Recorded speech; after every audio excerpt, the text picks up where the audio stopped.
देखो, अभी-अभी जो कॉप 26 की मीटिंग हुई है, हम सबको पता है, स्कॉटलैंड के ग्लासगो में हुई है, ठीक है?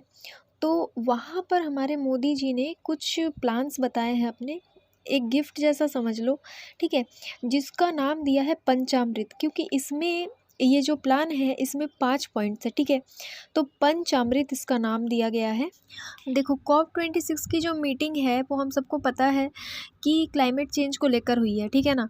बहुत ही बड़े पैमाने पे हुई है, बहुत सारे वर्ल्ड के जो बड़े बड़े लीडर्स हैं वो लोग इसमें शामिल थे। तो हमारे मोदी जी भी इसमें शामिल थे। उन्होंने क्या कहा है, देखो 5 पॉइंट्स जो है वो मैं आपको बता देती हूँ। पहला पॉइंट है, India will increase its non fossil energy capacity to 500 gigawatt by 2030। मतलब क्या है कि इंडिया जो है अपनी नॉन फॉसिल एनर्जी की कैपेसिटी को बढ़ाएगा 2030 तक। कितना कर देगा? 50 गीगावाट कर देगा।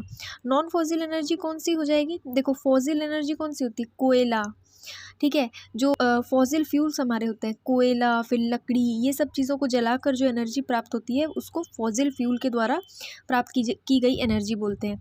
नॉन फॉसिल एनर्जी कौन सी हो जाएगी? जैसे सोलर एनर्जी, विंड एनर्जी, जिस पे हमारी इंडिया बहुत अच्छी तरीके से काम कर रही है, ठीक है? तो पहला पॉइंट तो ये हो गया कि इंडिया जो है वो अपनी नॉन फॉसिल एनर्जी कैपेसिटी को 500 गीगावाट कर देगी। कब तक? 2030 तक, ठीक है?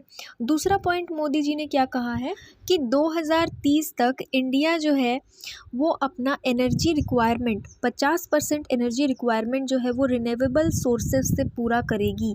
मतलब इंडिया में जितने भी एनर्जी का उपयोग होता है, किसी भी तरह की एनर्जी का उपयोग होता है, उसका 50% जो है वो रिन्यूएबल एनर्जी सोर्सेज से होगा, ठीक है? रिन्यूएबल एनर्जी सोर्सेज से होगा। कब तक? 2030 तक ये भी हो जाएगा। ये दूसरा पॉइंट है।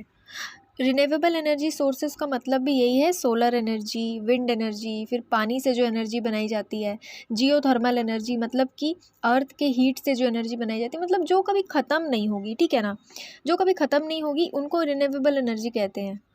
अब इंडिया ने तीसरा पॉइंट क्या कहा है कि India will reduce it's total projected carbon emission by 1 billion turns between now and 2030। मतलब अभी से लेकर 2030 के बीच में इंडिया अपना कार्बन एमिशन जो प्रोजेक्ट किया गया है, कार्बन एमिशन मतलब जो कार्बन डाइऑक्साइड जो हमारे हवा में उड़ रहा है, जो प्रदूषण फैला रहा है, कार्बन का जो एमिशन हो रहा है कई तरह की फैक्ट्रीज से, इंडस्ट्रीज से, गाड़ियों से, उस चीज़ को इंडिया 1 बिलियन टन तक कम कर देगा, ठीक है? 1 बिलियन टन कम कर देगा अभी से 2030 के बीच में, ठीक है? ये तीसरा पॉइंट था। चौथा पॉइंट क्या है? India will reduce the carbon intensity of its economy bye 45% till 2030। मतलब इंडिया अपनी इकोनॉमी में कार्बन इंटेंसिटी को 45% तक कम कर देगा 2030 तक, ठीक है? इसके बाद पांचवा पॉइंट सबसे ज़्यादा इम्पोर्टेंट है, जिसकी चर्चा सबसे ज़्यादा हो रही है। क्या है इसमें? India will achieve target of net zero bye 2070। मतलब इंडिया जो है 2070 तक, देखो बाकी जो भी हमने पढ़ा वो 2030 तक का टारगेट है, बट ये 2070 तक का टारगेट है, जिसमें मोदी जी ने बोला है India net zero target achieve कर लेगा। मतलब इंडिया नेट ज़ीरो पर पहुंच जाएगा 2070 तक। नेट ज़ीरो का मतलब क्या होता है? कार्बन की जो एमिशन है, CO2 का जो एमिशन है हमारी एटमॉस्फेयर में, उसको नेट ज़ीरो लेवल पे बैलेंस करना। मतलब जितना कार्बन एमिशन आप कर रहे हो उतना ही आप कार्बन अब्जॉर्प्शन भी करोगे, ठीक है? ये मैं आपको दूसरे वीडियो में अच्छे से बता दूंगी नेट ज़ीरो का मतलब क्या है।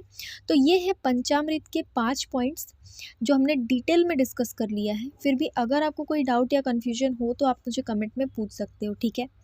तो आज के लिए इतना ही। Thank you.